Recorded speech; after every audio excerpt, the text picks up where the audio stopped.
Alright, this video is sponsored by Chocophobia. This is a hoodie. There's also t-shirts. Chocophobia, the rational fear of the chocolate supply running out. It is rational, right? Right? So we do have shortages, but as long as we have chocolate, we'll be fine.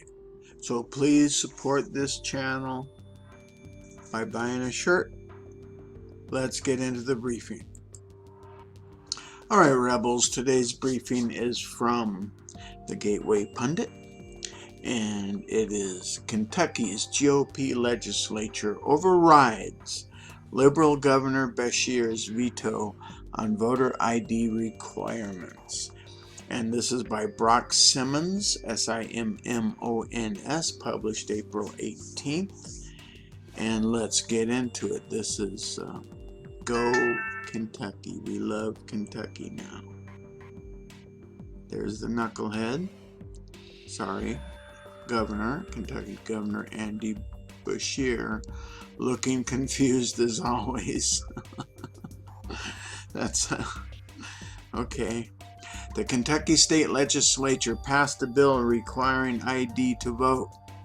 Democrat Governor Andy Beshear, who has only been on the job for a few months, vetoed the bill. Well, it turns out Kentucky has a relatively low threshold for overriding a governor's veto, which only requires a simple majority. The Kentucky General Assembly is overwhelmingly Republican, outnumbering the Democrats 29-9 in the Senate and 61-37 in the House. Let's immigrate. So the legislature got back together last week and took up votes to override Beshear's veto, which passed by huge margins in both chambers. WAVE Louisville reports a veto made by Governor Andy Beshear opposing a voter ID law was defeated in the state legislature. Lawmakers in both the Kentucky House and Senate voted to override Beshear's veto of SB 2. Republican state lawmakers called the proposed voter ID law one of their top priorities at the beginning of the 2020 legislative session. Proponents said it would increase confidence in the state's elections by preventing fraud, but Democrats claim that problem doesn't exist, adding the bill would keep legal voters from heading to the polls. How would that happen?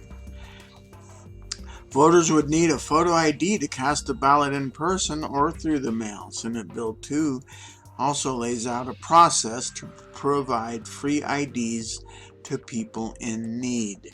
The debate Tuesday focused on the impacts of the coronavirus on the new rule.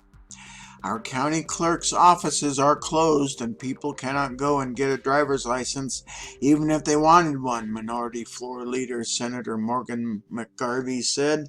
You're standing here today making it harder for people to vote.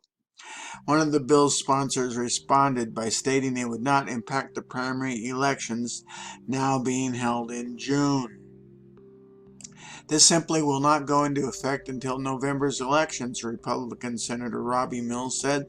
I'm sure that we will have those clerks' offices open and doing business later in the spring or summer, and there's going to be ample opportunity.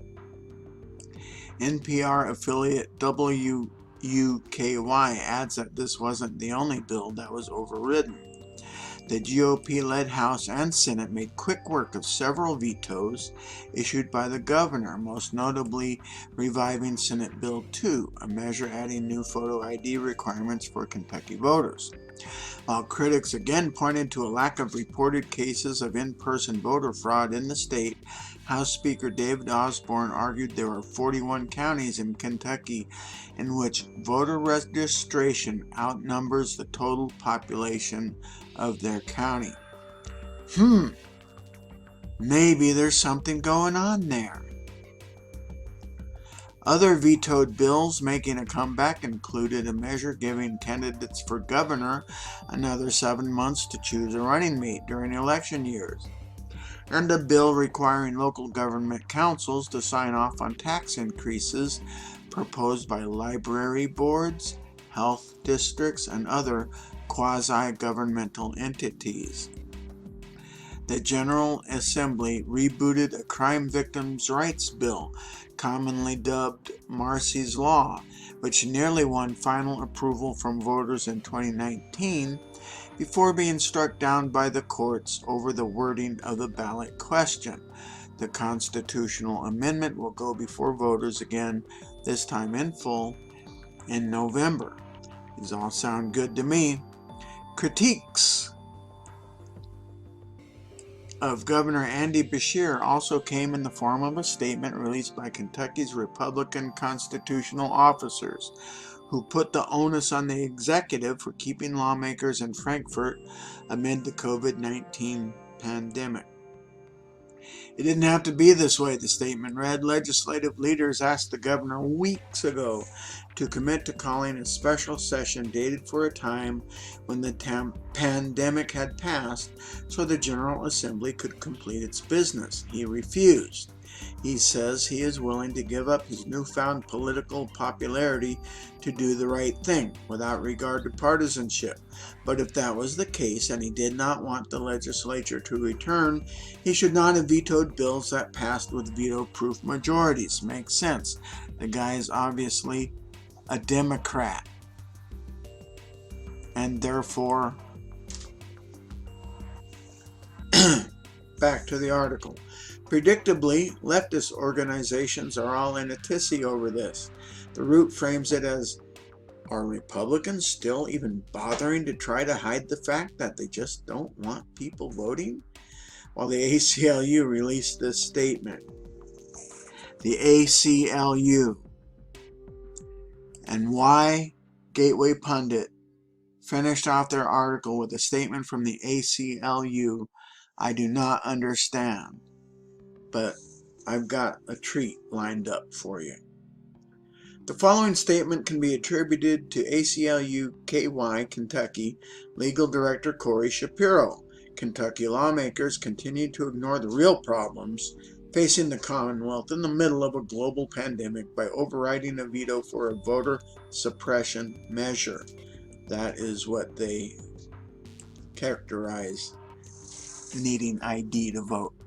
We remain concerned about the rushed timeline and lack of resources to implement this new law just months before a highly anticipated general election and in the middle of a national emergency. We are currently evaluating whether to seek court intervention to make sure every eligible voter can still cast the ballot under this oppressive measure. Requiring ID to vote is oppressive.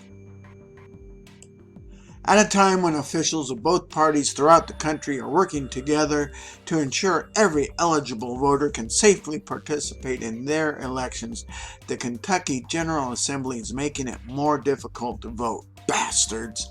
They have pushed this voter suppression measure in the name of election security, yet not a single proponent of this law has ever provided any instance of in-person voter fraud in Kentucky. I'm ignoring this stuff. I'm just doing the article for you guys. Even worse, they insist on enacting this cruel measure that thousands of people cannot even comply with because many county clerks remain closed due to the novel coronavirus.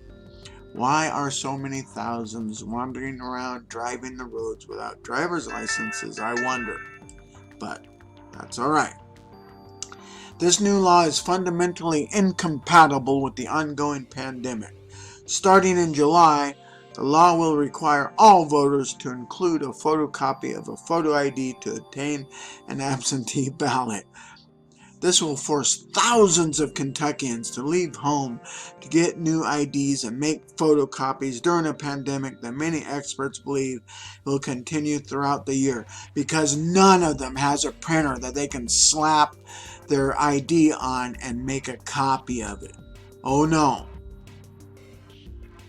This law, that's all right. It's all right. Settle down. This law will make voting more difficult and potentially dangerous for any Kentuckian who does not feel safe leaving their home during this pandemic, even for those who currently have a valid photo ID.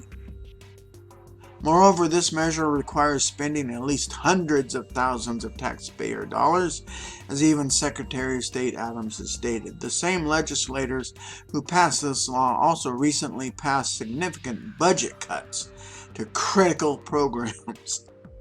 No mention of what those liberal programs were.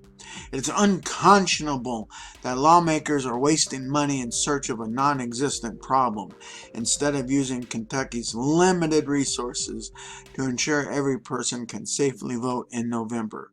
Kentuckians deserve a legislature that solves problems, not one that creates them. Oh my goodness. I will let my friend in Hong Kong answer for me.